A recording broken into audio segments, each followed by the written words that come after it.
গত সম্ভবত পরশু অথবা শুক্রবারে আমি হারামে নামাজ পড়ছিলাম। তো সেখানে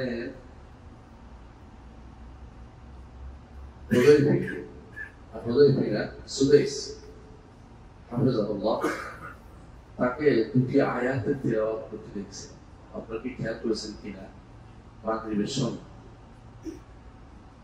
সময় তিনি দুটি আয়াত তেলাওয়াত করেছেন। সূরা হাজর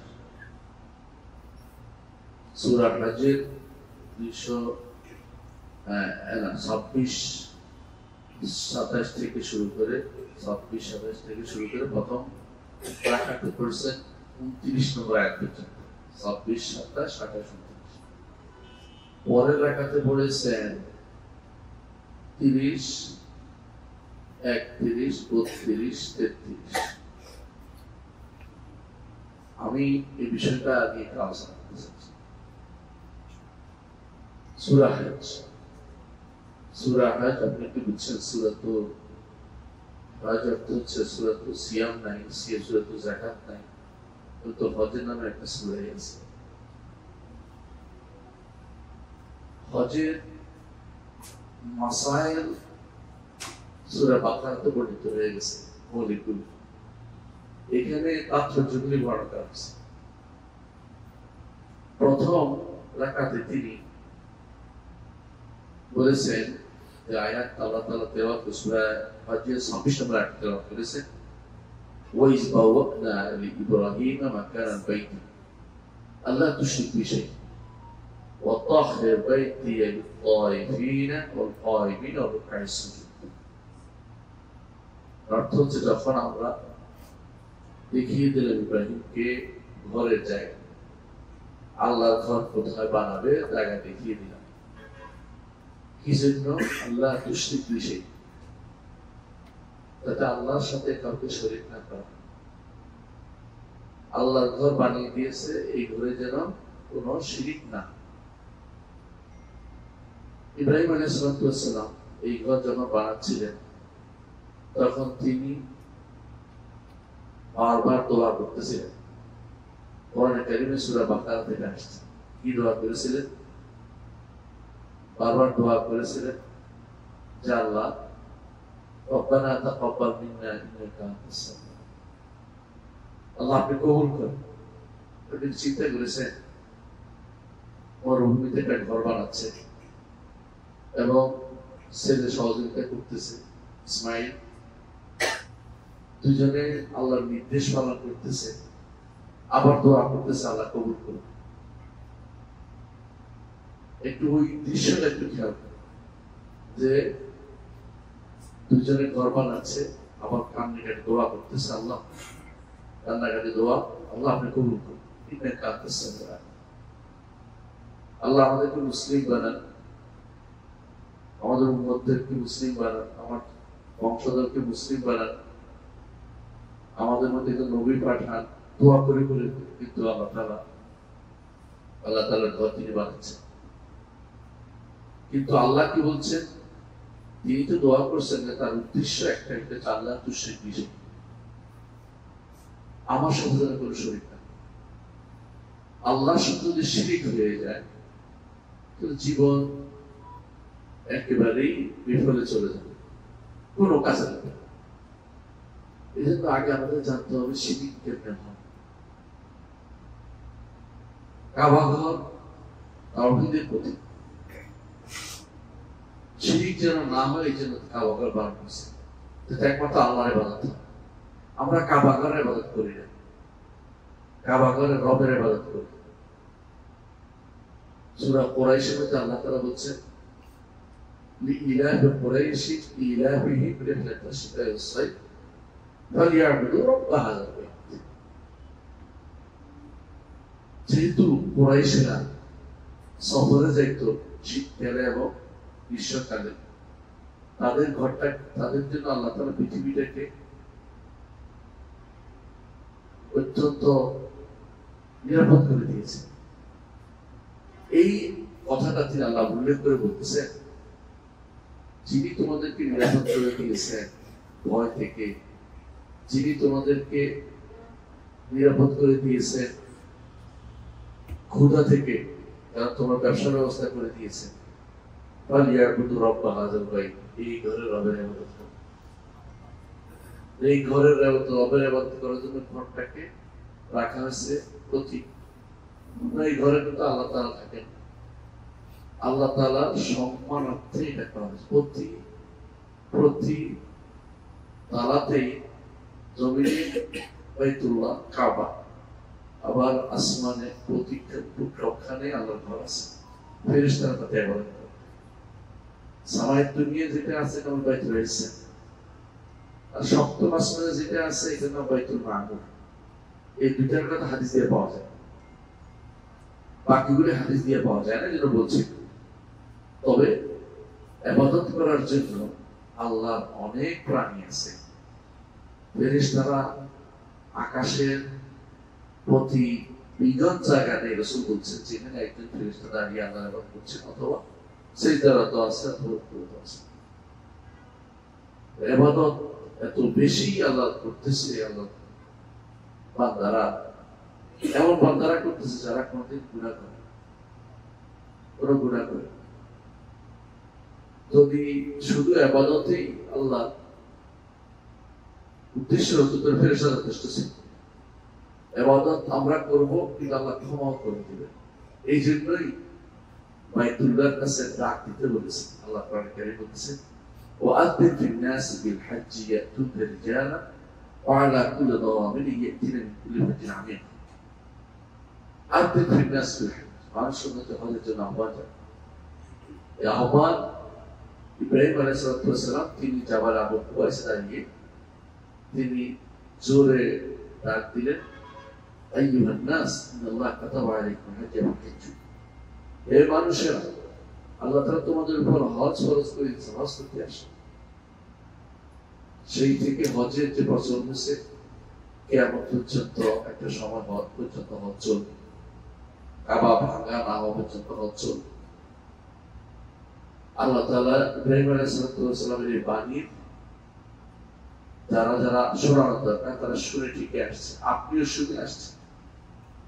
এটা একটা বিশাল নিয়ামত যে ইব্রাহিম আলাইহিস সালামের বাণী ওয়ারিশ হিসেবে আসছে।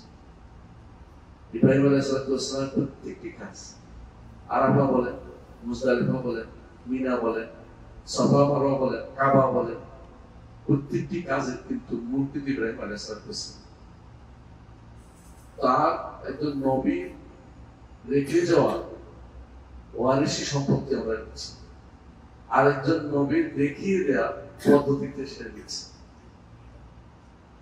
বুঝছেন তো? এর অর্থ হচ্ছে যে আমরা আল্লাহ তাআলার ইচ্ছায় আমরা এসেছি, আমাদের ইচ্ছা হচ্ছে এই ইচ্ছাটাও আল্লাহ আমাদের অন্তরে জাগ্রত করে দিয়েছেন। কে? অনেকে আছে পয়সা আছে কিন্তু আল্লাহ জাগ্রত করে দেন, যার অন্তরে আল্লাহ এটা জাগ্রত করে দিয়েছেন যে আমাকে হজ করতে হবে, আল্লাহর ঘরে যেতে হবে, কিন্তু সৌভাগ্য হবে, কোনো সন্দেহ নেই। এই সৌভাগ্য যেন নষ্ট না হয়ে যায়, এটা সবসময় খেয়াল রাখতে হবে।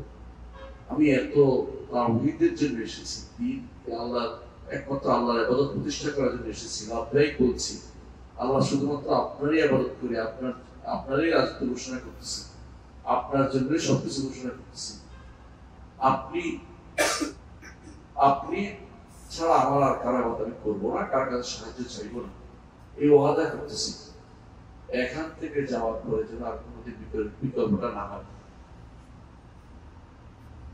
কোরআনে কারীমে আল্লাহ তাআলা এটা বলছেন যে এইখানে আসলে তাদের উপকার হবে। কি উপকার হবে? দ্বীনের উপকার হবে, দুনিয়ার উপকার, দুটোই হবে। দ্বীনের উপকার মধ্যে আছে এটা, রাসূলুল্লাহ সাল্লাল্লাহু আলাইহি ওয়াসাল্লাম বলেছেন যে হজ এবং উমরা এমন ভাবে মানুষের অভাবকে মিটিয়ে দেয়, যেমনি ভাবে কামারের হাফার মানুষের গুনাহকে মিটিয়ে দেয়। তো মানুষের দারিদ্রতা মিটিয়ে দুনিয়া উপকার দেয়, দুনিয়া আখিরাতের উপকার এটা হলো ক্ষমা। আখিরাতুল ভোগায়ত হলো তাকওয়া, আখিরাতুল ভোগায়ত হলো জান্নাত। কারণ হজ যদি আপনি আল্লাহ এবং তার রাসূলের নির্দেশনা মোতাবেক করতে পারেন তাহলে আপনার জন্য জান্নাত অবধারিত। রাসূলুল্লাহ সাল্লাল্লাহু আলাইহি ওয়াসাল্লাম বলেছেন, আল হাজ্জুল মাবরুর লাইসা লাহু জাযাউন ইল্লা জান্নাহ। হজ মাবরুর একমাত্র প্রত্যাশা শুধু জান্নাত। আসার সময় কি করতে হবে বলে দিয়েছেন, ওয়া ইয়াজকুরু ইসমাল্লাহ আলা মা ইয়াজকুরু ইসমাল্লাহ ফি আইয়ামিন মা'লুমাত। কিছু নির্দিষ্ট দিনে আল্লাহর কথা স্মরণ করবে। এখানে আর দুনিয়ার স্মরণ বাদ দিয়ে আল্লাহর কথা স্মরণ করতে হবে বেশি বেশি। এখানে থেকে যদি সারাক্ষণ আমি মোবাইলটা সচল রাখি, দুনিয়ার সব ছবি দিয়ে দেখাইতে থাকি, হাসাহাসি করতে থাকি, নাতি পুতি সহ, এটা কিন্তু উদ্দেশ্য সাধন হবে না। আমাদের বেশিরভাগ মানুষই এখন আমি দেখতে পাচ্ছি নাতির সাথে, অমুকের সাথে, তমুকের সাথে, এটা যেন একটা মানে একটা ট্রেন্ডে পরিণত হয়েছে যে আমাকে সবার সাথে কথা বলতে হবে। আগে যাদের গত 1 বছরের কথা হয় না, এখন হজে এসে কথাগুলো সবগুলো জমা হয়েছে, এগুলো সব বলতে হবে। আপনার দরকারি খবর দিতে পারেন সর্বোচ্চ, কিন্তু খুশ খবরের জন্য সময় কেন ব্যয় করতেছে? এই সময়টা কি করতে হবে বলে দিয়েছে, আল্লাহর নাম জিকির করবেন। সেটা কি? সেটা করবে সুবহানাল্লাহ, আলহামদুলিল্লাহ, আল্লাহু আকবার, লা হাওলা ওয়ালা কুওয়াতা ইল্লা বিল্লাহ। আল্লাহর নাম আছে, সাথে তাসবিহ আছে, তাকবীর আছে, তাহমিদ আছে এবং হাওকালা আছে। হাওকালা লা হাওলা ওয়ালা কুওয়াতা ইল্লা বিল্লাহ আছে। এইভাবে যেটা জিকির, কোরআন তেলাওয়াত করতে পারেন। আলহামদুলিল্লাহ অনেকেই আপনারা কোরআন পড়তে পারেন, আর যারা পারেন না তাদের জন্য দুর্ভাগ্য, এখনই শেখার সময় আছে। আমার পরিচিত একজন হজে আসছে, হজে এসে দেখতে কোরআন শরীফ পড়তে পারে, দেশে গিয়ে জমি এক কানে আমাদের এলাকায় বিক্রি করে কোরআন শিখছে, কোরআন পড়ে তারপর মারা গেছে। সে বলছে আমি কোরআন পড়তে পারি না, তো কি যে নার্সিং, সবাই কোরআন পড়তে পারে, আমি কোরআন শরীফ সামনে বসে আছিলাম পড়তে পারি। এই জন্য তার একটা আফসোস হয়েছে। আমরা যারা কোরআন পড়তে পারি তারা কোরআন পড়বো না কেন? যে সময়টুকু হারামে কাটাবেন, তওয়াফ করবেন, বাকি সময় কোরআন তেলাওয়াত করবেন, এমনকি তওয়াফের মধ্যে কোরআন তেলাওয়াত করবেন, তওয়াফের মধ্যে কোরআন তেলাওয়াত করবেন। সবচেয়ে উত্তম বাণী, সবচেয়ে উত্তম জায়গাতে, সবচেয়ে উত্তম পদ্ধতিতে, ইবাদতের মধ্যে আপনি আল্লাহর বাণীটাকে তেলাওয়াত করতেছেন। আপনি কি মনে করেন কত সৌভাগ্যের বিষয়? এই জন্য আল্লাহ জিকির যেন সবসময় থাকে, এই জিনিসটা খেয়াল রাখবেন। আমি অনেককে দেখেছি দুনিয়ার আলাপ, অমুকের বিরুদ্ধে গীবত, অমুকের বিরুদ্ধে গীবত, আর কিছু না পারে চুপ থাকে। রাসূলুল্লাহ সাল্লাল্লাহু আলাইহি ওয়াসাল্লাম বলেছেন যে মান কানা ইউমিনু বিল্লাহি ওয়াল ইয়াউমিল আখির ফালিয়াকুল খায়রান আও লিয়াসমুত। তোমাদের মধ্যে কেউ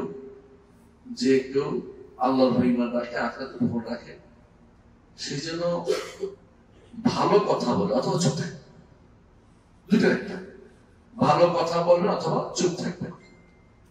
চুপ থাকাটা একটা ইবাদত। কারণ ইবাদত চুপ থাকাটা, কারণ আপনি আরেকজনের কিবত করতেছেন না, এই নিয়ে তো চুপ আছেন, আরেকজনের সমালোচনার বিরোধিতা করতেছেন না, এই জন্য তো ইবাদত হয়ে যাবে। কারণ এটা একটা, না করাটা একটা ইবাদত, গুনাহ না করাটাও একটা ইবাদত। এর নাম হলো আত্মার কুফের আরবি হলো। রাসূলুল্লাহ সাল্লাল্লাহু আলাইহি ওয়াসাল্লাম বলেছেন, আমি তোমাদেরকে যা থেকে নিষেধ করেছি তা পরিত্যাগ করো। পরিত্যাগ করা ইবাদত, কোনো কিছু ছেড়ে দেওয়া ইবাদত। এই জন্য যেই সময়টুকু পান আল্লাহর জিকির করবেন, আর বাকি সময়টা আপনি আপনার নিজের কাজে ব্যয় করতে পারবেন, কিন্তু পুরো সময়টা যেকোনো জিকিরের মধ্যে ব্যয় করেন। এটা আপনার উদ্দেশ্য হজের মধ্যে। হজের পুরো সময়টা হচ্ছে জিকির অথবা কোনো কাজ আল্লাহর জন্য করেন, যেটা আল্লাহ তাআলা মঞ্জুর করে সেটা করবেন। আর কি করবেন? বাহিমাতুল আনআম, যেটা আপনি হজের মধ্যে করতে হবে। বিসমিল্লাহ, আল্লাহু আকবার জবে করার বিষয় আছে। টাকা দিয়ে দিচ্ছেন আপনারা যারা, তাদের শেষ দায়িত্ব আদায় হয়ে গেছে। খাবেন বলছে, মানুষকে দিতে বলছে, তারপর বলছে সুম্মা লিয়াকতু যাকাতাহু ওয়া লিউফু নুযুরাহু ওয়ালিয়াতাওয়াফু বিল বাইতিল আতীক।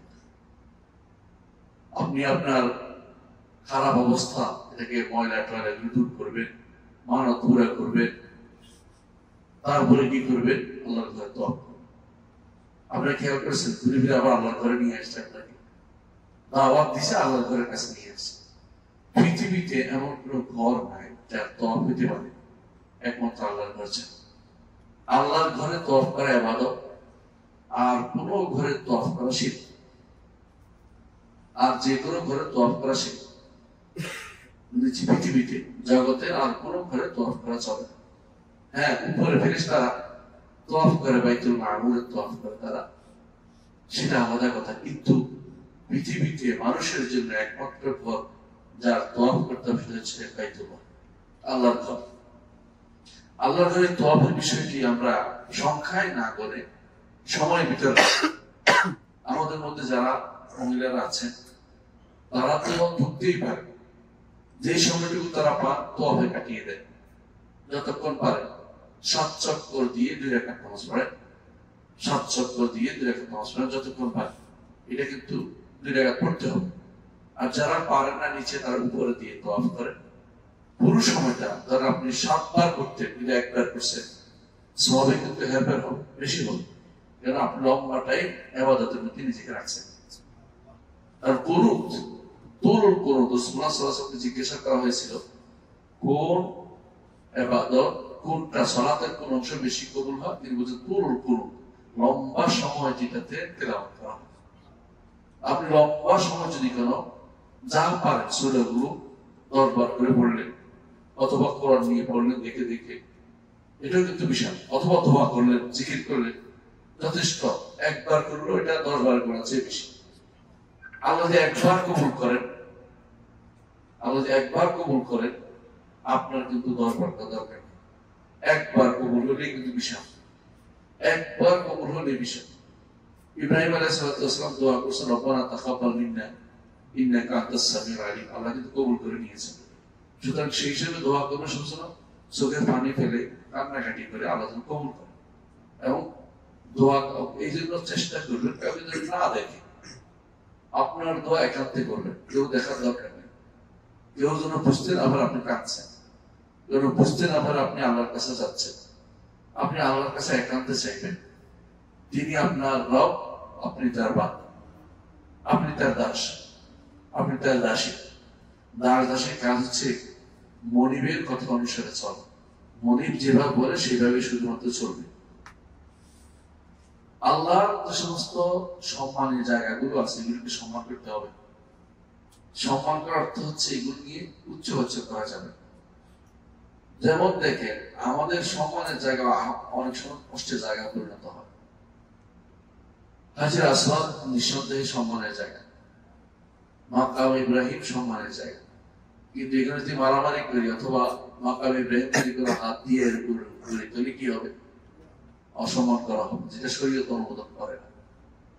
দেখুন, রুকনি ইয়ামানি ছোঁয়া সুন্নাত, ডান হাত দিয়ে স্পর্শ করা সুন্নাত, কিন্তু স্পর্শ করে মুখে মাখতে হবে না, স্পর্শ করে চুমা দিতে হবে না, স্পর্শ না করতে পারলে ইঙ্গিত করতে হবে না।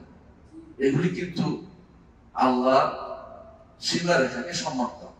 যালিকা মান ইউআযযিম শাআইর হুরমাতিল্লাহি ফাহুয়া খায়রুল লাহ।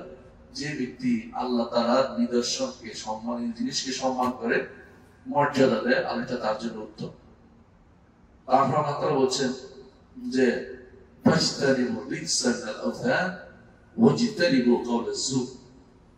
মিথ্যা কথা ছেড়ে দাও এবং মিথ্যা যে সমস্ত মাবুদ আছে, উপাস্য আছে, এগুলোকে পরিত্যাগ করো। আবার এই কথা আসছে, দেখো দেখছেন, মানে কিছুক্ষণ প্রথম শুরু হয়েছে এটা দিয়ে, আল্লাহ শেষ করা যাবে। আবার হারামের কথা বলা হচ্ছে, তওয়াফের কথা বলা হচ্ছে, সব আবার হচ্ছে সাবধান, কোনোভাবে যেন শিরক না হয়ে যায়, কোনোভাবেই যেন মিথ্যা দাবি না হয়ে যায়। মিথ্যা দাবি, সবচেয়ে বড় মিথ্যা দাবি হচ্ছে এটা বলা আল্লাহর সাথে আর কোনো ইবাদত করে। প্রিয় ভাই,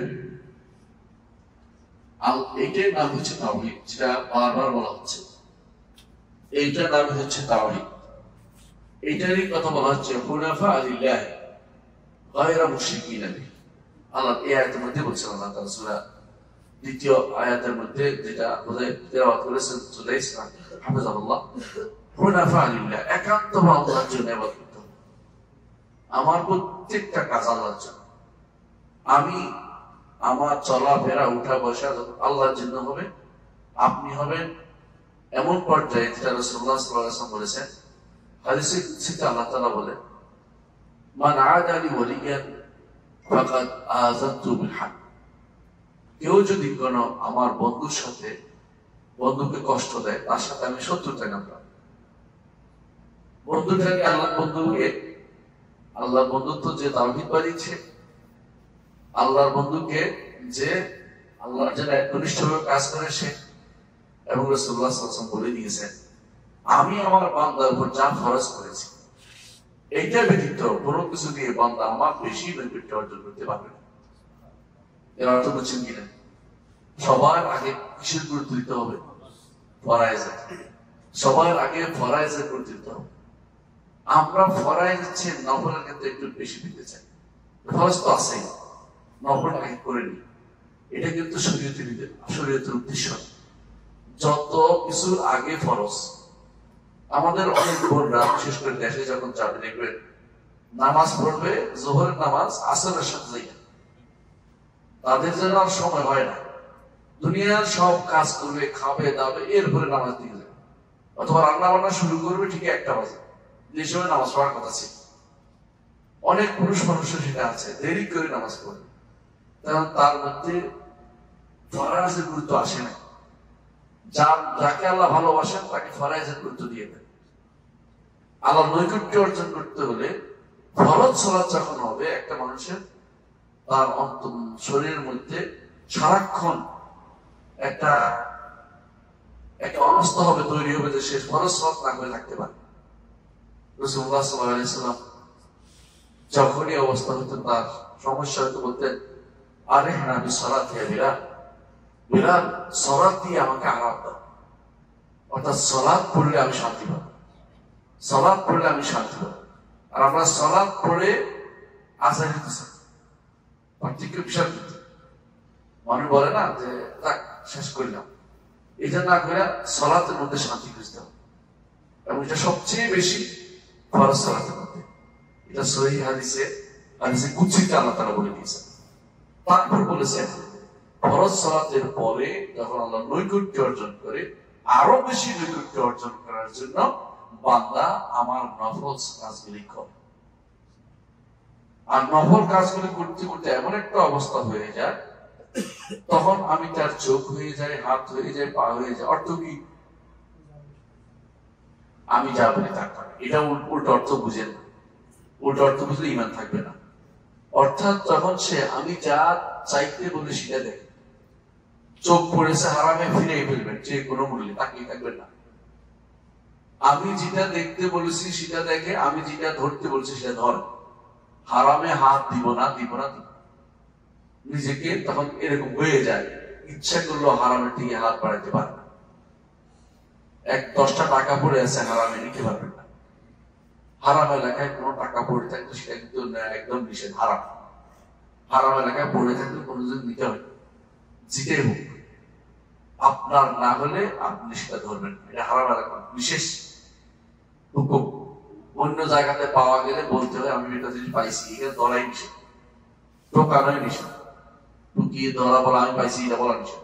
ওইটা পড়ে থাকুক, ওই বেটা 10 দিন পরে আসে, যদি পায় ভালো, তাহলে যাই হোক আপনার দায়িত্বের ভিতরে পড়ে থাকতে ধরা। এটা হলো হারাম এলাকার বিশেষ হুকুম।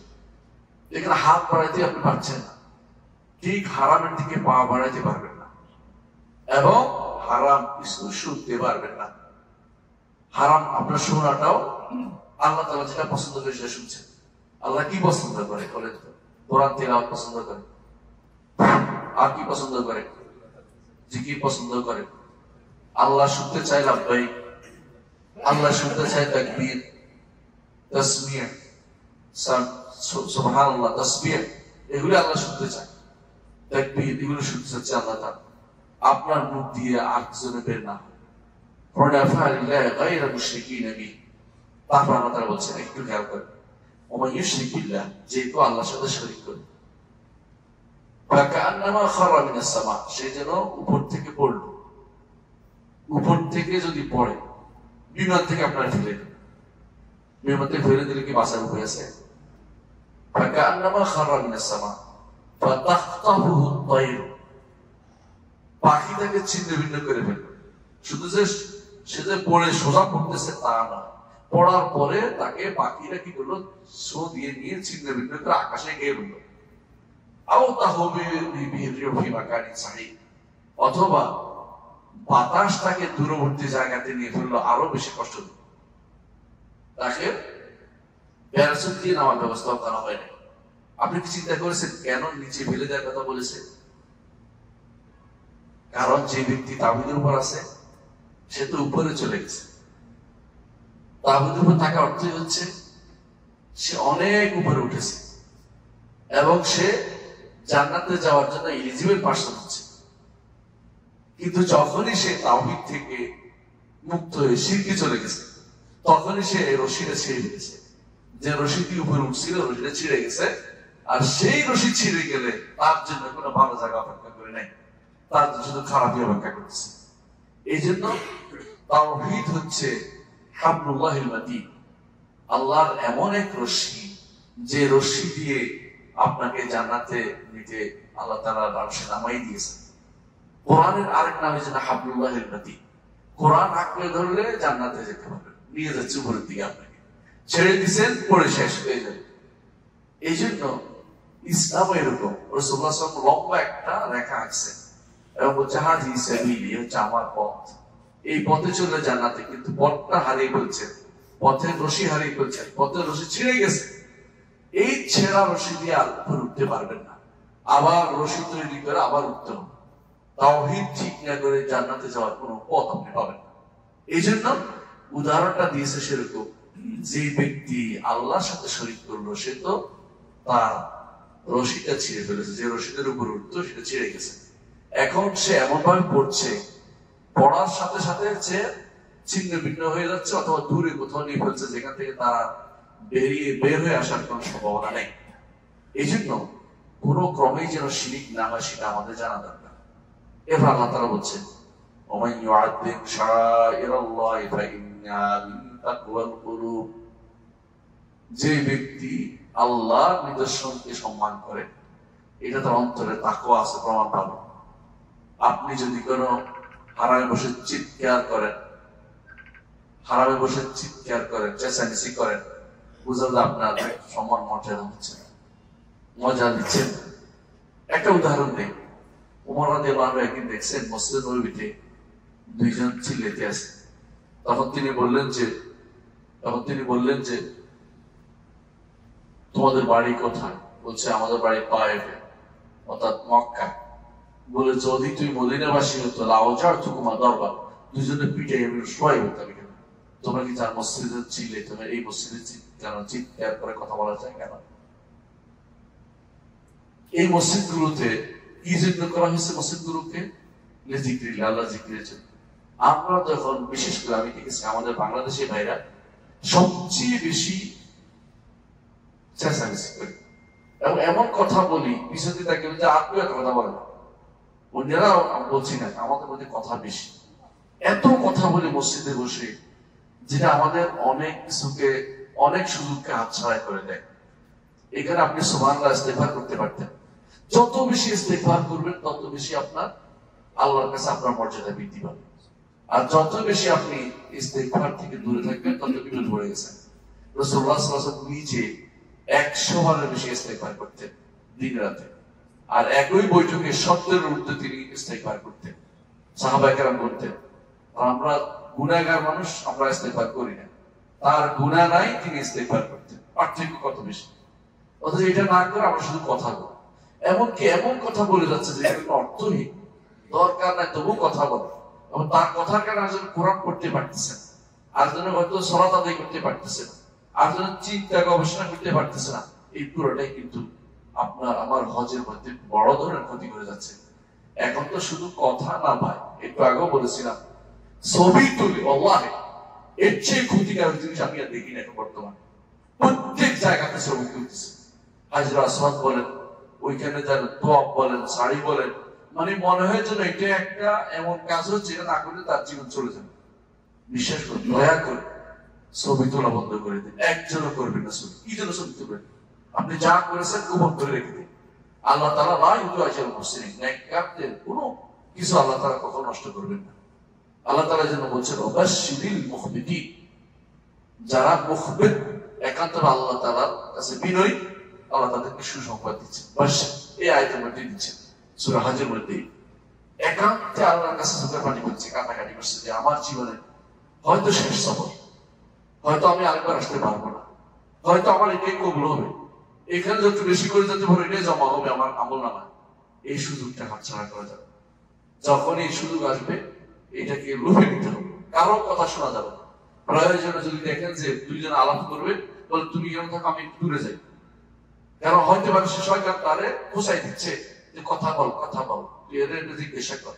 কারণ তাদের যেন পড়াশি পড়তে বাধা দেয়, সুন্নাহ পড়তে বাধা দেয়, তাদের যেন নফল পড়তে বাধা দেয়, এই জন্য কথা বলতে থাকবে, নতুন কথা জিজ্ঞাসা করবে, ওখানে কি জিজ্ঞাসা করবে। এই জন্য দূরে দূরে প্রয়োজনে একা এক থাকবে, বা তুমি এখানে থাকো, আমি এখানে আসতে তোমার নিয়ে যাবো। এখানে গল্প করার জায়গা মুসলিম বসে, গল্প করার বহু সময় পাওয়া যাবে। দেশে গেলে একেবারে ভালো করে গল্প করতে পারবে, কিন্তু এই সময়টা হচ্ছে আল্লাহর ইবাদতের জায়গা। তারপর বলতেছে, খেয়াল করেছেন, লাকুম ফিহা মানাফিউ ইলা আজালিন মুসাম্মা, আবার বলছে আল্লাহ তাআলা যে একটা নির্দিষ্ট সময় তোমাদের জন্য এখানে উপকারের জায়গা, দ্বীনি উপকার, দুনিয়ার উপকার। সুম্মা মাহিল্লুহা ইলাল বাইতিল আতীক, আবার বাইতুল আতীকে ফিরে আসবে। শুরু করছে বাইতুল আতীক দিয়ে, সর্বশেষ হজের তোয়াফ হবে বাইতুল আতীক। বাইতুল আতীক বুঝছেন, বাইতুল আতীক মানে কাবাঘর।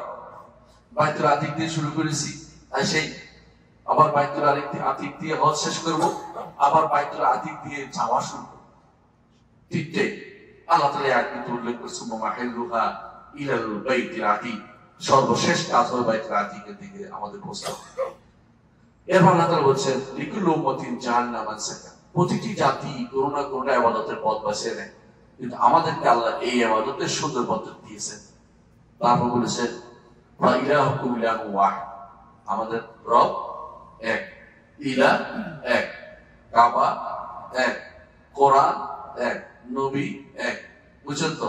আমাদের যদি এই আল্লাহ তাআলার প্রতি আমাদের সামান্যতম যদি কোনো আমাদের আল্লাহর মর্যাদা অন্তর ভিতরে থাকে, তাহলে আল্লাহ শুকরিয়া আদায় করা দরকার যে আল্লাহ আমাদেরকে এমন এক নবীর উম্মত করেছেন, যে নবী সমস্ত মানুষের জিনের মধ্যে সবচেয়ে উত্তম হচ্ছেন মুহাম্মদুর রাসূলুল্লাহ সাল্লাল্লাহু আলাইহি ওয়াসাল্লাম। আর তার প্রতি ওয়ালাহু আসলিম, তার জন্য ইসলাম গ্রহণ, আত্মসমর্পণ করো। এখানে আত্মসমর্পণের জায়গা, আত্মসমর্পণের জায়গা। যখন কাবার দিকে হাত তুলে আত্মসমর্পণ করছে, আবার যখন আরাফাত সাফাতে গেছেন আত্মসমর্পণ করছে, আবার যখন মারওয়া গেছে আত্মসমর্পণ করছে, মুজদালিফা আরাফাত সব জায়গায় আল্লাহর জন্য নিজেকে সঁপে দিচ্ছি। আমার আল্লাহ ছাড়া আমাকে কেউ এই বিপদ থেকে উদ্ধার করবে না, কবরের বিপদে কেউ আসবে না, একমাত্র আল্লাহ সেখান থেকে উদ্ধার করবে। হাশরের মাঠে কি অবস্থা থাকবে কেউ জানে না। আল্লাহ যদি দয়া করে আরশের নিচে ছায়া দেয়, আমি গেইনার। আল্লাহ যদি দয়া করে আরশের নিচে ছায়া দেয়, আমার মতো গেইনার আর কেউ নাই। আমার মতো বড় কপাইলে আর কেউ নেই। কারণ যেখানে সবাই ডুবতে থাকবে, ঘামে গর্বাক্ত হতে থাকবে, সবাই যেখানে ডুবতে থাকবে, ডুবুডুবু অবস্থা থাকবে, সেখানে আমি শান্তির পরশে আছি। খুঁজতে হবে না কোন জায়গাটা, তাহলে আমাকে কিভাবে নিতে হবে, সেটা একটা বড় জিনিস হচ্ছে এক সালাতের পরে আরেক সালাতের জন্য, একটা ফরজ সালাত পড়ে আরেকটা ফরজ সালাতের জন্য অপেক্ষায় থাকা মনটা। যোহর পড়েছি, আসর কখন পড়বো, মাগরিব পড়েছি, এশা কখন পড়বো, এশার পরে ফজরের সালাতে কিভাবে উঠতে পারি, ভাই আমার উঠতে দেরি, আপনি উঠে দিবেন, ভাই আপনি ফোন দিবেন, একটা ঘড়ি সেট করে দিবেন। এইভাবে আপনার ফজরের সালাতটা যদি কোনো আপনি কঠিন ভাবে নিয়ন্ত্রণ করতে পারেন, সারাদিন আপনি নিয়ন্ত্রণ করতে পারেন, এইটার মহব্বত যদি ছেড়ে দেন, তো কোনোদিন আপনি আল্লাহর মহব্বতে জিতে যেতে পারবেন। ফজরের সালাতের মহব্বত যদি আপনি পান, আপনি বিশ্বাস করেন আল্লাহর মহব্বতে ধন্য হতে পারেন। আমার একজন প্রিয় মানুষ ছিলেন, তিনি মারা গেছেন। তিনি আমাকে বলছেন একদিন যে তিনি আমাদেরকে অনেককে বলছেন এই যুগে সবচেয়ে বড় যে জিনিসটা, এই যুগে সবচেয়ে যে জিনিসটা করলে একজন মানুষ আল্লাহর ওলি হতে পারবে সেটা আর কিছু না। সেটা কি? সেটা হচ্ছে ফজরের সালাত জামাতে আদায়। আপনি দেখবেন অনেকে সন্ধ্যার সময় আসে, ফজরের সালাতে জমা দেখবেন যে 4-5 জন 6-7 জনের বেশি আসে, আসতে পারে না। কিন্তু এটা অভ্যাস করতে হবে। অন্য সব ছেড়ে দেন। রাতের বেলা যে গল্প করা, বাজারে আড্ডা দেওয়া অথবা বন্ধু বান্ধবের সাথে চলা, এটা কিন্তু অবশ্যই কমাতে হবে আপনাদের খোঁজের পর। হজের আগে এবং পরে একবার কখনোই চলবে না, অবশ্যই সেটা বন্ধ করে দিতে হবে। আপনাদেরকে ফিরে আসতে হবে আল্লাহর দিকে। এটার নাম হচ্ছে ফাফিরুল্লাহ, আল্লাহর দিকে ফিরে আসে। আমরা আল্লাহর বান্দা, কোনো সন্দেহ আছে? নিয়ে গেছে কে? শয়তান টেনে নিয়ে গেছে, আবার ফিরে আসতেছে। আল্লাহ কোরআনে এই জন্য বলছেন ফাফিরুল্লাহ, আল্লাহর দিকে ফিরে আসে, আল্লাহর দিকে পালিয়ে আসে। পালিয়ে আসতে হচ্ছে, ফেরার তো পালিয়ে আসে। যে তুমি তত দূরে চলে গেছো আল্লাহর দিক থেকে, সরে গেছে, আবার আল্লাহর দিকে ফিরে আসে। আল্লাহর দিকে ফিরে আসতে হলে আল্লাহর দিন জানতে হবে, আল্লাহর দিন নিয়ে আমাদেরকে শুনতে হবে। প্রিয় ভাই, আমি এখন কয়েকটা কথা বলবো, খুব গুরুত্বপূর্ণ, একটু মন দিয়ে শুনতে। সেটা হচ্ছে, আপনারা জানেন যে সবচেয়ে বড় নির্দেশ কোরআনে দিয়েছে আমাদের, সেটা কি? ঈমানের নির্দেশ, ঠিক কিনা? ঈমান আনতে নির্দেশ দিয়েছে। সবচেয়ে বড় যে জিনিসটা নিষেধ করেছে কি? শিরক থেকে নিষেধ করেছে। সবচেয়ে প্রথম যে নির্দেশ দিয়েছেন কোরআনে, সেটা কি? করতে না, এটা না, এটা তো এখন তো সামনে নাই। আমি তো বলিনি প্রথম কি নাজিল সেটা বলিনি। প্রথম কোরআনের নির্দেশ কি? প্রশংসা না, প্রশংসা করতে নাই তো, প্রশংসা করেছি আলহামদুলিল্লাহ রাব্বিল আলামিন বলছেন, আল্লাহ প্রশংসা করেছেন। যে প্রথম নির্দেশ হচ্ছে একমাত্র আল্লাহর ইবাদত। ইয়া আইয়ুহান নাস উবুদু রাব্বাকুমুল্লাযী খালাকাকুম ওয়াল্লাযীনা মিন ক্বাবলিকুম লাআল্লাকুম তাত্তাকুন। এটা প্রথম নির্দেশ। সূরা বাকারা 21 নম্বর আয়াতে প্রথম নির্দেশ। এর আগে কোনো নির্দেশ নাই, এর বর্ণনা। আপনি বুঝবেন, বর্ণনা বুঝছেন তো? আল্লাহর প্রশংসা, আল্লাহ ইবাদত করে, এটা করে, এটা করে, কিন্তু অর্ডার যেটা, আল্লাহ অর্ডার, কোরআনের প্রথম অর্ডার হচ্ছে এটা, একমাত্র আল্লাহর ইবাদত করতে হবে। প্রথম অর্ডার। আর প্রথম নিষেধ কোনটা? শিরক থেকে নিষেধ করা। এই 22 নম্বর আয়াতে ফালা তাজআলু লিল্লাহি আনদাদা ওয়া আনতুম তা'লামুন।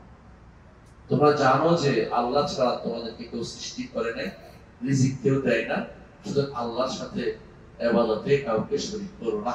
এটা হচ্ছে প্রথম নিষেধ। প্রথম নির্দেশ হচ্ছে তাওহীদ, প্রথম নিষেধ হচ্ছে শিরক থেকে মুক্তি। এই দুইটা এত বেশি গুরুত্বপূর্ণ জিনিস যে প্রথম নির্দেশ করেন, এবং এই দুইটার জন্য রাসূলুল্লাহ সাল্লাল্লাহু আলাইহি ওয়াসাল্লাম তিনি সারাটা জীবন ব্যয় করেছেন। কি জন্য? তাওহীদের নির্দেশ এবং শিরক বর্জনের জন্য। শুধু রাসূল না, কিতাবুন উহকিমাত আয়াতু সুম্মা ফুসসাত মিন লাদুন হাকীমিন খাবীর আল্লাহ তা'বুদু ইল্লাল্লাহ।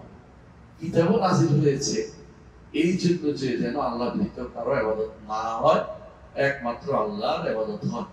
কোরআন কিতাব যে নাযিল হয়েছে তাহলে তাওহীদের জন্য, আর শিরক থেকে দূরে সরে আসতে। সমস্ত নবীরা একই দাবি নিয়ে এসেছেন, তাওহীদের দাবি নিয়ে এসেছেন, শিরক থেকে মুক্ত করার জন্য দাবি নিয়ে এসেছেন। তাহলে কোন জিনিসটার গুরুত্ব বেশি দেব, এটা একটু শুনে রাখুন। আমাদের সমাজে বহু রকমের কাজ হয়। একজনে বলে ভাই চলেন ভাই আমরা জীবনের জন্য বেরিয়ে পড়ি, এটা তো আছে, এটা তো আছে, কারণ আমরা বলতে চাচ্ছি না, আমরা বুঝে নেব এটা খারাপ কাজ না, খারাপ কাজ বলা যাচ্ছে না, কিন্তু এটা কি এতই গুরুত্বপূর্ণ তাওহীদের মতো? এটা কি শিরক মুক্তির আহ্বানের থেকে বেশি গুরুত্বপূর্ণ হয়ে গেছে? না। আমাদের সালাত শিখি সবাই মিলে, তাওহীদ শিখলাম না, আমার কোনো সালাত হচ্ছে না। কিন্তু তাওহীদ যদি থাকে, সালাত কম থাকলেও কি হবে? কবুল হয়ে যাবে। কথা বুঝতে পারছি? তাহলে বোঝা গেল যে যে জিনিসের গুরুত্ব বেশি, এটা বেশি করতে হবে। আল্লাহ তাআলা কিয়ামতের মাঠে গুরুত্ব থাকার কারণে কমপক্ষে 18 থেকে 19টা নাম দিছে কিয়ামতের। বুঝছেন তো? আল হাক, আল ওয়াকিয়া, সাখা, তাম্মা, তাম্মাতুল কুবরা, ইয়াউমুল জামঈ, ইয়াউমুত তাগাবুন, এভাবে নাম দিছে অনেকগুলো, কারণ গুরুত্ব বেশি। যেটার গুরুত্ব বেশি এটার নাম অনেক। আর আমরা উটের 1000 নাম আছে। কেন? মুসা তাদের জীবন দুর্বিষহ হচ্ছে। মুসা কি করবে? মুসা তো যাইতে পারে না, তো তারা মরুভূমিতে তখন সময়। এই জন্য উটের 1000 নাম আছে, কারণ গুরুত্ব বেশি। গুরুত্ব যেটার বেশি, এটা কোরআনে বেশি এসেছে, হাদিসে বেশি এসেছে। আপনার আমি যদি তাওহীদের কথা বলি, অনেকে রাগ করে। অনেকে বলে তোমরা গলা কাটা তাওহীদের কথা বলতেছ। অনেকে বলে তোমরা যে তাওহীদের কথা বলতেছ এগুলো ঠিক আছে, আমরা দেখতে পাচ্ছি ঠিক না। আমরা বলা দরকার নেই। আমাদের সমাজে এমন তাওহীদ আমাদের সমাজে আসছে, আমরা জানি ভালো করে, যে তাওহীদ অর্থ কিন্তু শুধুমাত্র আল্লাহর অস্তিত্বে বিশ্বাস তাওহীদ হয়ে গেছে। আল্লাহর অস্তিত্বে বিশ্বাসটা আমাদের সমাজে তাওহীদে পরিণত হয়েছে। বুঝতে পারছেন? আসলে কি আল্লাহর অস্তিত্বে বিশ্বাস কি তাওহীদ? কেউ যদি বিশ্বাস করে আল্লাহ একজন আছে, যথেষ্ট জানানো যাবে না। তাহলে কি করতে হবে? আল্লাহ একজন, একমাত্র তিনিই আছেন স্রষ্টা হিসাবে, আর কেউ স্রষ্টা হিসাবে নাই। তিনি আমার মালিক, তিনি আমার পরিচালক। এই তিনটে জিনিস একসাথে রাখবেন। এই তিনটে জিনিস একসাথে হওয়ার পরে এটাকে বলে তাওহীদুর রুবুবিয়্যা বা রুবুবিয়্যাতে তাওহীদ। এটাকে বলা হয় প্রভুত্বে তাওহীদ। আল্লাহকে প্রভু মানছে, রব মানছে। এই তিনটে জিনিস থাকে, যে তিনি আমার স্রষ্টা, তিনি আমার মালিক, তিনি আমার পরিচালক। পরিচালক বুঝেন কি? সন্তান দিবে কে? তিনি। বিধান দিবে কে? তিনি। শরীয়ত দিবে কে? তিনি। আমার ভালো মন্দ কে দেখবে? তিনি। আমার অসুখ ভালো করবে কে? তিনি। ওইজা মারিতু ফাহুয়া ইয়াশফি, অসুস্থ যখন হই তিনি আমাকে আরোগ্য দেন। আমি যখন ক্ষুধার্ত হই তিনি আমাকে খাবার দেন। আমার কথা না, ইব্রাহিম আলাইহিস সালাম বলছেন। ইব্রাহিম আলাইহিস সালাম বলে গেছে, এই আপনাদের আমাদের সবার জন্য কদম। আল্লাহ ঘোষণা করছে কোরআন, উসওয়া। উসওয়া কদম একই অর্থ, অর্থাৎ তিনি আদর্শ। এই তিনি ঘোষণা করে গেছেন। তাহলে আমাকে এই তাওহীদ আগে জানতে হবে। সেটা কি? আমার স্রষ্টা তিনি, মালিক তিনি, পরিচালক তিনি। তিনি অর্ডার দেন, আর কেউ আমার ভালো মন্দ কিছু করতে পারবে না, কোনো ক্ষমতা। কেউ যদি করে, তিনি যদি অনুমোদন করে দেন করতে পারবে। দুনিয়ার সবাই একত্র হলে আমার কোনো ভালো মন্দ কিছু করতে পারবে না। এটার নামই হচ্ছে, এই অংশটার নাম হচ্ছে তাওহীদুর রুবুবিয়্যা, রুবুবিয়্যাত তাওহীদ। এটা কেউ বিশ্বাস করলো, জানা যেতে পারবে না? পারবে না, পারবে না, হয় নাই, কাজ শেষ হয়নি এখন। দ্বিতীয় অংশ হচ্ছে, যে রব আমার মালিক, যিনি আমার স্রষ্টা, যিনি আমার পরিচালক, তার অনেক নাম, অনেক গুণ আছে। এটা শুধু স্বীকার করবো না, কাজ আছে? কাজ কি করতে হবে? ওয়ালিল্লাহিল আসমাউল হুসনা ফাদউহু বিহা। আল্লাহর সুন্দর সুন্দর নাম আছে, এগুলো দিয়ে আল্লাহকে ডাকতে হবে। আর কি করতে হবে? সুন্দর সুন্দর গুণ আছে, গুণগুলি উল্লেখ করে করে তার কাছে চাইতে হবে। আল্লাহ আপনি তো ক্ষমা করেন, ক্ষমাশীল, আমাকে ক্ষমা করে দেন। আল্লাহ আপনি তো দাতা, আমাকে দেন। আল্লাহ আপনি তো দয়াবান, আমাকে দয়া করেন। এইভাবে আল্লাহর কাছে প্রত্যেকটা নাম উল্লেখ করে করে আপনি তার কাছে চাইবেন। এটা আপনি রাখবেন। 2 নম্বরটাও রাখবেন, নামও এবং গুণেরও স্বীকৃতি দিয়ে আল্লাহকে ডাকতে হবে। আল্লাহ বলে দিচ্ছেন, আল্লাহ সুন্দর সুন্দর নাম আছে, সেগুলো দিয়ে তাকে ডাকতে হবে। এইটুকু যথেষ্ট দিতে হবে। আর একটা রয়েছে, ওইটা যদি না হয়, হলো না। সেটা কি? যাবতীয় ইবাদত আল্লাহর জন্য। আমার বন্দেগী, আমার জীবন মরণ, আমার বন্দেগী, আমার ইবাদত, আমার দাসত্ব কার জন্য? আল্লাহর জন্য। আমি কারো দাস নই, আমি একমাত্র তারই দাস। আমি তার কাছে তারই মুখাপেক্ষি। তিনি আমার সবাদ, তিনি আহাদ, তিনি সবাদ। লাম ইয়ালিদ ওয়া লাম ইউলাদ ওয়া লাম ইয়াকুল লাহু কুফুয়ান আহাদ। তিনি তারই ইবাদত করি, কারো ইবাদত করব না। কুল ইয়া আইয়ুহাল কাফিরুন লা আ'বুদু মা তা'বুদুন ওয়া লা আনতুম আ'বুদুনা মা আ'বুদু ওয়া লা আনা আ'বুদু মা আ'বুদু ওয়া লা আনতুম আ'বুদুনা মা আ'বুদু লাকুম দীনুকুম ওয়ালিয়া দীন। এই তিনটা, এই 3 নম্বরটা, এটা বেশি দরকার। এইটা হলে অন্যগুলি হয়, এইটা না হলে অন্যগুলি হয়।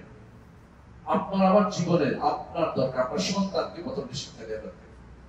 রাসূলুল্লাহ সাল্লাল্লাহু আলাইহি ওয়াসাল্লাম এইটা ইবনে আব্বাসকে শিক্ষা দিয়েছে, মুআয ইবনে জাবালকে শিক্ষা দিয়েছে, ইবনে মাসউদকে শিক্ষা দিয়েছে, সাহাবাকে শিক্ষা দিয়েছে।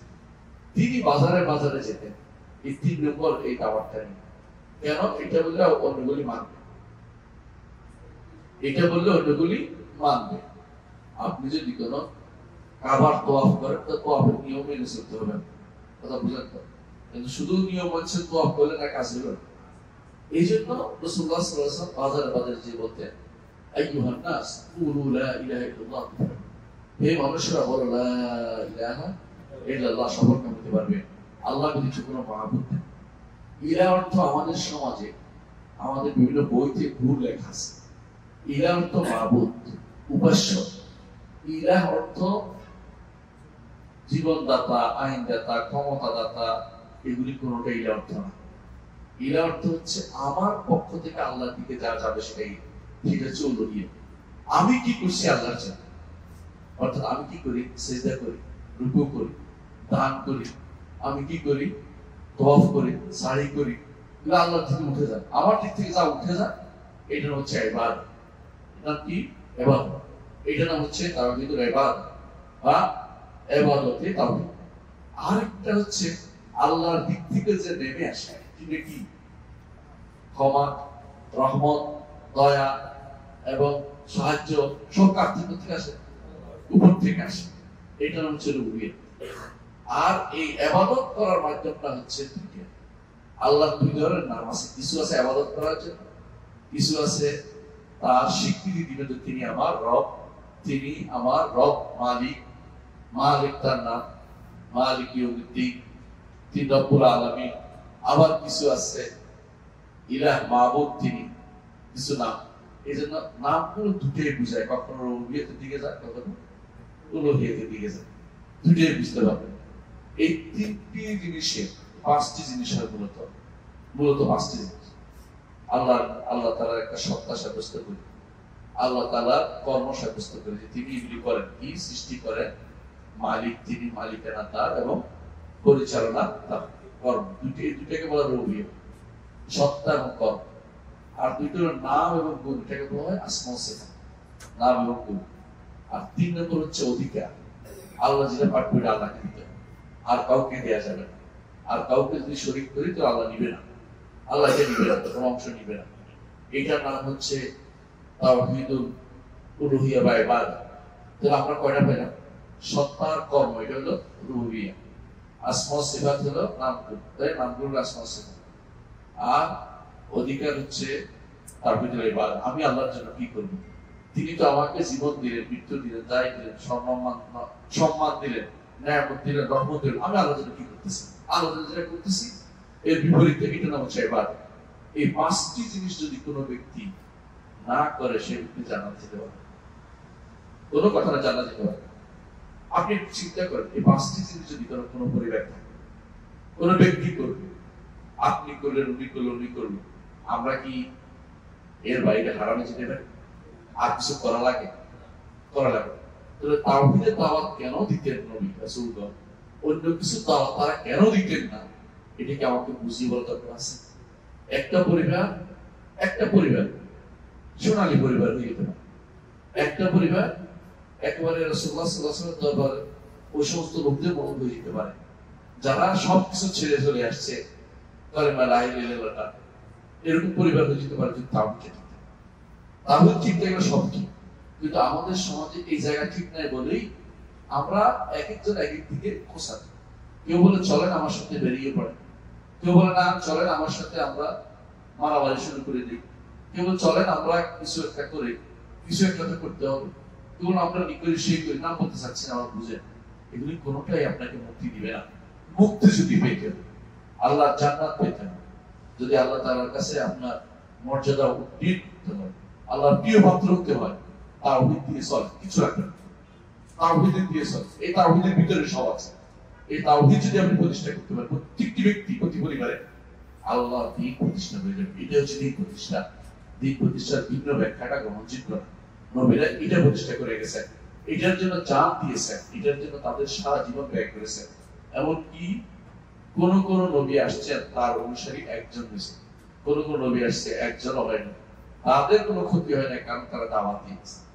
এই তাওহীদের দাওয়াতটাকে আমরা ব্যবহার করি এবং মনে করি যে এটা আল্লাহ তাআলার নিঃসন্দেহে আল্লাহ তাআলা আমাকে এই তাওহীদের কারণে জান্নাত দিবেন, এই তাওহীদের কারণে জান্নাত দিবেন। তাওহীদ যদি না থাকে জান্নাত যাওয়ার কোনো কেউ পাবে না। যত ব্যক্তি যত কিছু করুক না কেন জান্নাত দিতে পারবে না। এই জন্য দেখেন ও জিহাদের ময়দানে একজন এত বেশি জিহাদ করছে, যুদ্ধ করছে, সরাসরি রক্তাক্ত হয়ে গেছে। সাহাবায়ে কেরাম বলে একজন ইয়া রাসূলুল্লাহ জান্নাতি। রাসূল বললেন আও গায়রা, অন্য কিছু বলতে পারে জান্নাতি, জান দিয়ে দিচ্ছি ইয়া রাসূলুল্লাহ, আপনি বলেন অন্য কিছু। অন্য কিছু কেন? সে তো আল্লাহর জন্য জান্নাতি। তার ওই বিভক্ত শক্তি এক সময় তার গোত্রের সাথে শত্রুতা ছিল, ক্ষমতার দ্বন্দ্বের কারণে একটা অপরকে মারতেছে। এটা তাওহীদের জিহাদ নয়, তাওহীদের শেষ সবচেয়ে পাবে। সাহাবায়ে কেরাম সাহাবী বললেন যে আমার সন্দেহ, রাসূল কেন এটা বললেন? দেখলাম যে সেই লোক ব্যথা সহ্য করতে না পেরে তরবারি ফলা দিয়ে আত্মহত্যা করছে। তখন বলে আসি বলি ইয়া রাসূলুল্লাহ আপনি হক নবী। বলে কেন, কি হয়েছে? যার কথা আপনি বলেছিলেন যে আমি বলেছিলাম যে জান্নাতি, আপনি বলছেন যে অন্যটা তো হতে পারে। আমি তাকে জাহান্নামে দেখতে পাচ্ছি, আমি দেখতে পাচ্ছি লোকটা আত্মহত্যা করেছে। অর্থাৎ ইমানের সমস্যা ছিল, সাহাবী ছিল, ইমানের সমস্যাটা ছিল। যুদ্ধ কেন করছে? যুদ্ধ করছে বিপক্ষ দল তার শত্রু ছিল, বুঝেন কিনা? আপনার শত্রু আর তার শত্রু কমন শত্রু হয়ে গেছে কোন কারণে। এখন সে যুদ্ধ করছে, বিশাল কাজ করে ফেলছে। কমন শত্রু এটা কাজে মিলে গেলেই জান্নাতের সংবাদ দেওয়া যাচ্ছে না। এক কাজে জান্নাত দিতে পারবেন, বলতে পারবেন ঠিকই, যদি আপনি তাওহীদ নিয়ে মারা যান, জান্নাতে যাওয়ার আপনার অবশ্যই সুযোগ হয়ে যাবে। রাসূল বলেছেন মান কানা আখিরু কালামিহি লা ইলাহা ইল্লাল্লাহ দাখালাল জান্নাহ, যার সর্বশেষ কথা হবে লা ইলাহা ইল্লাল্লাহ, জান্নাতে প্রবেশ করবে। আল্লাহ আমাদের বুঝার তৌফিক দান করুন। সুবহানাল্লাহি ওয়া বিহামদিহি, আশহাদু আল্লা ইলাহা ইল্লাল্লাহ, আস্তাগফিরুকা ওয়া আতুবু ইলাইক। আসসালামু আলাইকুম ওয়া রাহমাতুল্লাহি ওয়া বারাকাতুহু।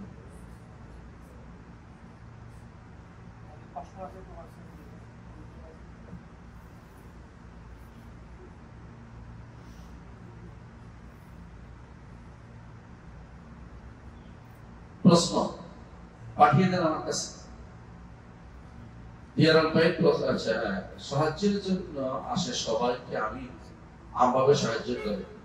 এখন এই সাহায্যের কারণে কি সেই টাকা নিয়ে গুনাহ করলে, বেদাত কুসংস্কার যদি কোনো কাজ করলে আমি গুনাহগার হবো? আমি কোনো যাচাই করে টাকা দেই। যদি টাকা অন্ধকারে টাকা দিয়ে থাকে, মাত্র অন্ধকারে গরিবদের জন্য দিছে, কেউ এসে নিয়ে গেছে, তো আপনার গুনাহ। আর আপনি জানেন ভালো করে যে এরা হচ্ছে সিন্ডিকেট ফকির, এরা দিলে গুনাহ। কেন? তারা দানের উপযুক্ত, জানেন ভালো করে যে সিন্ডিকেট ফকির। ঢাকা শহরে যে ফকির ঘুরে বেড়াইতে পারে, আপনি কি মনে করেন এই বেশিরভাগই এগুলো অবৈধ? ভালো করে জেনে জেনে দিবেন। আপনার আত্মীয় স্বজন আছে না, আপনার পরিচিত লোকের মাদ্রাসা আছে না, এতিম আছে না, সেখানে না দিয়ে এই ফকিরগুলিকে টাকা দিবেন না। কারণ এরা কিন্তু বেশিরভাগই হেরোইন সেবী, বেশিরভাগই হেরোইন সেবী না হলেও পয়সা দিয়ে সম্পদ বাড়াতে চায়। এদেরকে আপনি যদি জানেন যে এরকম দিবেন না। হ্যাঁ, কারো যদি আপনার মনে হয় যে এরকম না মনে হচ্ছে, আপনার মনের টানে দিয়ে দিচ্ছেন, এটাতে সে অন্যায় করে আপনি গুনাহগার হবেন না। কারণ আপনি তো চেষ্টা করেছেন ভালো দিতে, আপনার মনে হয়েছে আপনার কাছে যে এই লোক ভালোই হবে, তো সেটা গুনাহ হবে। কিন্তু আপনি যাচাই বাছাই না করে হারাম কাজে সহযোগিতা যদি করে থাকেন, তাহলে কিন্তু গুনাহগার হবেন। এই জন্য আপনারও দায়িত্ব আছে, দান কতটা কোথায় দিচ্ছেন, যেখানে সেখানে দান করবেন। হ্যাঁ, যদি অন্ধকারে দেন, মানে দিতে পারে, কাকে দিচ্ছেন জানেন সবাই। এমন হতে পারে যে ব্যক্তি অভাবী, সে অভাব মুক্ত হয়ে যাবে, যে গুনাহগার নিচে আপনার থেকে গুনাহ করবে না, হাদিস একটা আছে এরকম আমরা জানি, সেজন্য বলতেছি। দ্বিতীয় প্রশ্ন, আমাদের সমাজে বাৎসরিক ওয়াজ মাহফিল আয়োজন করা হয়, সেখানে যদি শায়েখ এই শব্দ শুনলেই, সেখানে শায়েখ এই শব্দ শুনলে অনেক গরম হয়ে যায়। সালাফি কোনো আলেমের কথা দেওয়ার কথা হয় তার আজিমেন বলে এরা ইহুদিতা, সমাজ বিচ্ছিন্নতা ঘটায় ও সমাজ ঐক্য নষ্ট। আলোচনা ওই মাহফিলে কি কোনো টাকা দেওয়া যাবে না? কোনো টাকা দেবে না, কোনো টাকা দেবে না, দিলে এটা অন্যায় কাজ টাকা দেবে, ওই সমস্ত টাকাতে কোনো টাকা দিবে না। প্রিয় ভাই, আব্দুল্লাহ জাকির রহমতুল্লাহর কথা মনে পড়ছে, তিনি বলছেন ইহুদির দালাল বলা কিন্তু কাফের তাকলিদ করে। ইহুদির দাল, ইহুদি নয়, ইহুদি দাল আরো খারাপ অবস্থা। বুঝতে পারছেন কথাটা? ইহুদির দালের তো ইহুদির গোয়েন্দাগিরি করে, নিকৃষ্টতম গোয়েন্দা হচ্ছে ইহুদিদের জন্য যে গোয়েন্দাগিরি করে পক্ষে। আর ইহুদির দালাল এই কথা যদি তারা তো বলুন, তাহলে আপনি বলতেন এটা যে যদি ইহুদির দালাল না হয় তার বৌদ্ধিক থাকে, এটা হচ্ছে বলুন দেখি কেউ সাহস করে। তোর বাইপাস পাচ্ছে এরা মিথ্যাবাদ, এদের সাথে আপনি কোনো টাকা লেনদেন করবেন না। এদের টাকা দেওয়ার অর্থ হচ্ছে আপনি এদেরকে অন্যায় কাজে সহযোগিতা করতেছেন, এটা কিন্তু গুনাহ কাজ। কোরআনে কারীম আল্লাহ তাআলা বলেছেন ওয়ালা তাআওয়ানু আলাল ইসমি ওয়াল উদওয়ান, গুনাহের কাজে কোনো সহযোগিতা করা যাবে না। যে সমস্ত মাদ্রাসাগুলি আমাদের দেশে আছে, দেওবন্দি মাদ্রাসা নাম প্রসিদ্ধ, নাম বলেই বললাম, বা এই জাতীয় অনেকগুলো মাদ্রাসা আছে যেগুলো আপনি জানেন যে এরা আল্লাহকে সর্বত্র বিরাজমান শিক্ষা দিচ্ছে ছাত্রদের, ওদের টাকা দেওয়ার অর্থ হচ্ছে গুনাহের কাজ করতেছে, টাকা দেওয়া শিরকে সহযোগিতা করতেছে। আল্লাহ কোথায়? আল্লাহ কোথায়? আরশের উপরে। আরশের উপরে বলতে হবে, আরশের উপর, আরশের উপর। আরশ হচ্ছে সর্বোচ্চ সৃষ্টি, সৃষ্টির উপরে রব্বুল আলামিন। সুতরাং কোনো টাকা দিবেন ওখান থেকে গুনাহ হবে, যেমন খেয়াল রাখতে হবে। পরবর্তী প্রশ্ন, তওয়াফের জায়গা অনেক বড়, নফল তওয়াফ কি সাতটি করতে হবে নাকি এর কম সংখ্যক করা যায়? না ভাই, কষ্ট হলো একবার করে অপেক্ষা করে দাঁড়িয়ে দাঁড়িয়ে পানি খেয়ে কিছুক্ষণ তার আবার শুরু করেন, সমস্যা নেই। আপনি প্রয়োজনে 1 ঘন্টা দেরি করে বাকিটা করতে পারেন, কোনো সমস্যা নেই। 12 ঘন্টার মধ্যে একটা করেন, সমস্যা নেই। এক তওয়াফ করে সংসক্ত করেন, সমস্যা নেই। কিন্তু কম করলে তওয়াফটা হলো না, সাতসং করে কবে তওয়াফ হয় না। কথা বুঝছেন কিনা? ধরেন কেউ বলে যে ওযু অনেক লম্বা টাইম, আমি হাত মুখ ধুয়ে আসি আর বাকিটা আগে দিব, ওইটা হবে না ভাই, পুরোটা মিলে একটা, 7টা মিলে একসাথে। পরবর্তী প্রশ্ন, কম সংখ্যক তওয়াফ করলেও কি 2 রাকাত সালাত আদায় করতে হবে না? কম সংখ্যক তওয়াফ নাই তো 2 রাকাত প্রশ্নে আসছে না। পরের প্রশ্ন, নফল তওয়াফ করার সময় কি মাহরাম সাথে থাকতেই হবে নাকি একাও করা যাবে? এই প্রশ্নের উত্তর দিয়েছে অন্য জায়গাতে, আমরা শুনেছি, অন্য হোটেল আমরা শুনেন নাই। সেটা হচ্ছে মাহরামের এখানে কোনো শর্তই নেই, এখানে যাইতে আসতে কোনো শর্ত নেই। সফরের দূরত্বে মাহরামের শর্ত, বুঝছেন কিনা? আর যদি ভয় থাকে রাস্তা হারানো, সেখানে মাহরামের শর্ত আছে, তার অসুস্থতার সমস্যা থাকলে। কিন্তু যদি এই যে হারামে আসা যাওয়া বা মসজিদে আসা যাওয়া, গ্রামের এলাকাতেও মাহরাম শর্ত না, যদি যেতে হয় মাহরাম শর্ত না। মাহরামের শর্ত হচ্ছে সফরের জন্য, এবং মাহরামের শর্ত হচ্ছে একান্ত হওয়ার জন্য। একান্ত হওয়ার জন্য, একান্ত হলে সেখানে এই যে এগুলো বলে পাবলিক প্লেস, পাবলিক প্লেসে মাহরামের শর্ত নাই। বাজারে যান না আপনারা, কখনো অনেকেই যায় মেয়েরা, পাবলিক প্লেস, এখানে মাহরাম শর্ত নেই। শর্ত কোথায় হবে? যদি কোনো ব্যক্তি সহ আপনি কোনো দোকানের ভিতরে একাকি বসেন, এইটা কিন্তু যাইছে, এখানে মাহরাম থাকা শর্ত, এখানে মাহরাম থাকা শর্ত। আশা করি বুঝছেন। কিন্তু আপনার এখানে যত ইচ্ছা হতো আপনি যাই তওয়াফ করেন, মাহরামটা ঢুকতে দিবেন। মাহরামটা ঢুকতে আপনি ইচ্ছা করে সুযোগ পেয়েছেন, আপনি এখন তওয়াফ করতে পারেন নিচে, আলহামদুলিল্লাহ। পরবর্তী প্রশ্ন, আল্লাহর দরবারে আমার হজ কবুল হয়েছে আলামত কি? এর আর কি জানাবো, লম্বা টাইম। হাজী মাবরুরের আলামত কি ইনশাআল্লাহ আমরা মক্কা থেকে, মদিনা থেকে এসে বলবো, তখন মনে থাকবে কি করতে হবে, তাই ইনশাআল্লাহ। পরবর্তী প্রশ্ন, সাধারণ জনগণের সঠিক ইসলাম শিখতে চাইলে কোন ধরনের আলেম ওলামা আলোচনা শুনতে হবে? আলোচনা শুনবেন ডক্টর মঞ্জুর ইলাহি, ডক্টর সাইফুল্লাহ, ওনাদের আলোচনা শুনবেন বেশি বেশি করে। আর শুনবেন মতিউর রহমানের আলোচনা শুনবেন, এদের আলোচনা বেশি। আল হাদিস সালাফি নামধারী আলেমদের আলোচনা শুনবেন। আপনার মতভেদ থাকতে পারে কোনো মাসালার ক্ষেত্রে, কিন্তু তাই বলে আকীদার ক্ষেত্রে তারা খারাপ কিছু দিবে না। অন্তত আপনার ঈমান এবং তাওহীদকে ঠিক রাখার জন্য তারা আপনাকে চেষ্টা করবে, কারণ তাদের অন্তরে জ্বালা আছে, কষ্ট আছে যে মানুষগুলি ঈমান আকীদাবাদে চলে যাচ্ছে। কিন্তু অন্যদের জ্বালা আছে এটা যে বেদাতি কেমনে বানাবে, ওদের চিন্তা থাকে। আর এরা চিন্তা করে কিভাবে আপনাকে সুন্নাহর উপর রাখবে, হাদিসের উপর রাখবে, আপনাকে সঠিক পথে পরিচালিত করবে। এই জন্য এদের আলোচনা শুনবেন। আমাদের বাংলাদেশের অবস্থা খুবই নাজেহাল। ধর্মীয় দিক থেকে সবাই বলে সবাই সহি, আমি কিভাবে বুঝবো কে সহি? এটা তো মুখস্থ কথা। বাজারে যখন আপনি মাছ কিনতে যান, সবাই বলে আমার মাছ ভালো, আমার মাছ ভালো। আপনি সবাই মাছ কিনেন? একটু পরীক্ষা করে দেখেন কোনটা ফ্যাট নষ্ট হয়ে গেছে, কানা উঠে দেখেন কোনটাতে কালো আছে, কোনটা লাল হয়ে গেছে। আমি জানি না যদি মাছ কিনে সিস্টেম বলতেছি। আবার কখনো কখনো দেখেন যে এই এটাতে কোনো কেমিক্যাল আছে কিনা, কিছু ইয়া দিচ্ছে কিনা, আপনি নিজেই দেখেন। প্রিয় ভাইরা, জমি কিনতে গেলেও কিন্তু মানুষ বিশ্বাস করেন। আমাদের এক বন্ধু একটা জমি কিনবে, তিনি জমির ভেটিং করতে দিচ্ছেন কয়েক লাখ টাকা। তুমি দেখো ভালো করে, কারণ যদি খারাপ জমিও করবা আপনাকেও একটু ফরক করতে হবে। এটা বলেন না যে সবাইটা ভালো বলে, এটা কোনো সন্দেহ নেই। কোনো বলে না যে আমার জমি খারাপ। আপনাকে অবশ্যই দেখতে হবে যে কোনটা ভালো, আপনি ফরক করে নিতেই হবে। ভালো বুঝবেন কি? ভালো বোঝার জন্য দুইটা নীতি আছে। একটা হচ্ছে যারা, একটা হচ্ছে উৎসটা, উৎস হচ্ছে কোথেকে আসছে এটা ভালো। 2 নম্বর হচ্ছে যারা আনছে তারাও ভালো। উৎসটা কি? কোরআন এবং সুন্নাহ। কোরআন এবং সহিহ সুন্নাহ উৎস। খারাপ আছে?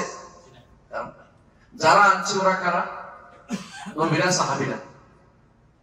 নবীরা এবং তাদের পরবর্তী সাহাবীরা, এরা খারাপ? আপনাকে যদি বলা হয় কথার কথা, অমুকে স্বপ্ন দেখছে, অমুকে এটা দেখছে, অমুক কারামতি, এটা সব ছেড়ে দেন, বলে যে কোরআন এবং সুন্নাহ লাগবে, তো ওখান থেকে বলি, তখনই জাদু কোনো উত্তর দিতে পারবে। দিলেও এরপর যদি বলে যে এটার ব্যাখ্যা আপনি যেটা করছেন দেখি কোনো সাহাবীর ব্যাখ্যা, যদি বলতে না সাহাবীর ব্যাখ্যা না, এটা অমুক হুজুরে করছে, বলে এটা রেখে দেন, আমার সাহাবীর ব্যাখ্যা দরকার, সালাফদের ব্যাখ্যা দরকার। এ বিষয়ে আপনারা সহজে, আমি চেষ্টা করেছি আমার তাফসীরের মধ্যে সালাফদের ব্যাখ্যা দিতে, চেষ্টা করেছি। আপনাদেরকে অনুরোধ জানাবো সালাফদের ব্যাখ্যা দেওয়ার জন্য এই তাফসীরটা পড়বেন। আর অন্য তাফসীরের কথা বললাম না এই জন্য, অন্য তাফসীরের কথা আমার পড়া নাই, পড়ে দেখছি অনেকখানি আপনি হয়তো ভুল বুঝতে পারেন নিজে। পরবর্তী প্রশ্ন, ওমরা করার জন্য কাছের দিকের কোনটা?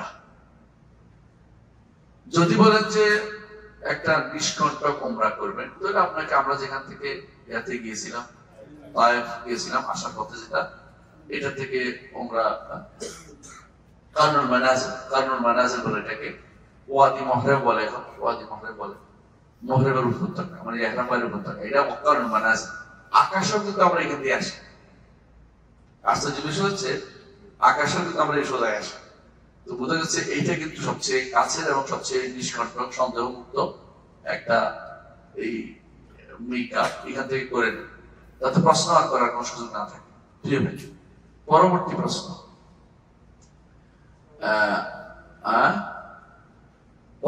প্রশ্ন,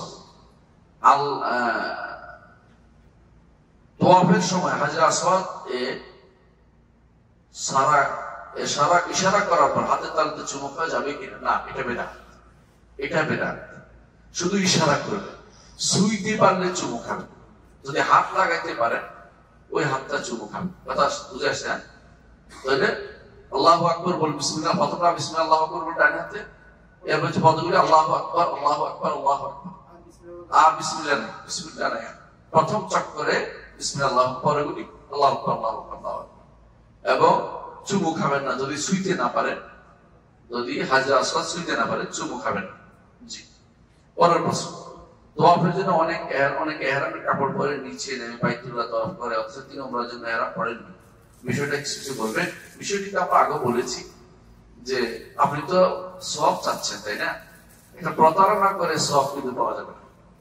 এই প্রতারণা করবেন না, দয়া করে প্রতারণা না করে যেটুকু পারেন এটুকু করেন। যারা নারীদের যেহেতু ছাড় দিয়েছে ওরা চাকরি, আপনি পুরুষ মানুষ ছাদে করেন, আপনি একদিনে মিলে একটা করেন না, সারাদিনে মিলে তবু তো হচ্ছে।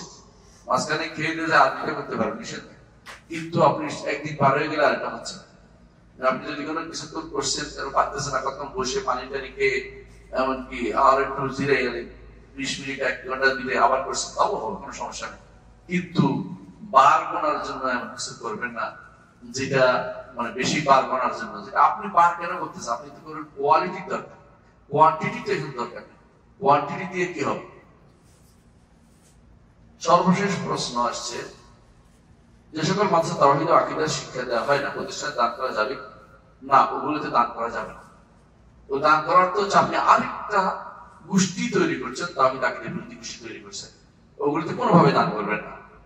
তারপর প্রশ্ন হচ্ছে, সালাফি সহিহ আকীদা আহলে হাদিস কাদেরকে বলা হয় না? মনে কাদেরকে প্রশ্ন করেছেন?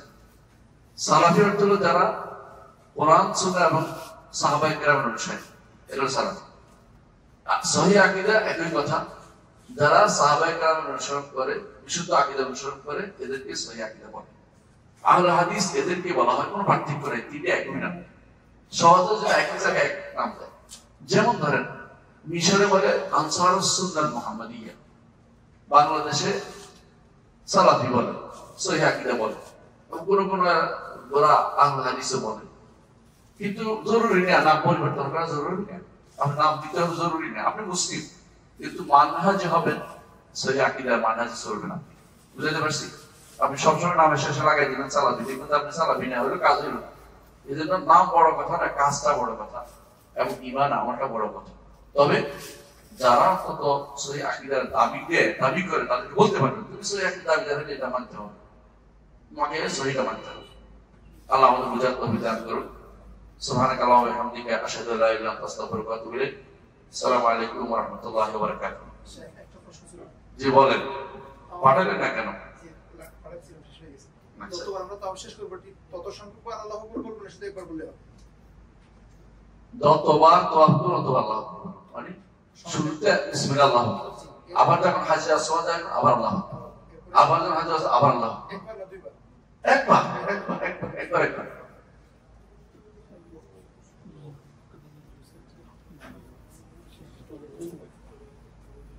কাদের পক্ষ থেকে? ও মাশাআল্লাহ, যে কোনো একজনের পক্ষ থেকে সবাইকে জুস এবং মার্কা দেওয়া হচ্ছে। সৌভাগ্যের বিষয়, আপনারা সবাই একদিন নাস্তা করে যাবেন। এটা কিন্তু কাজে মামুরের একটা অংশ হিসেবে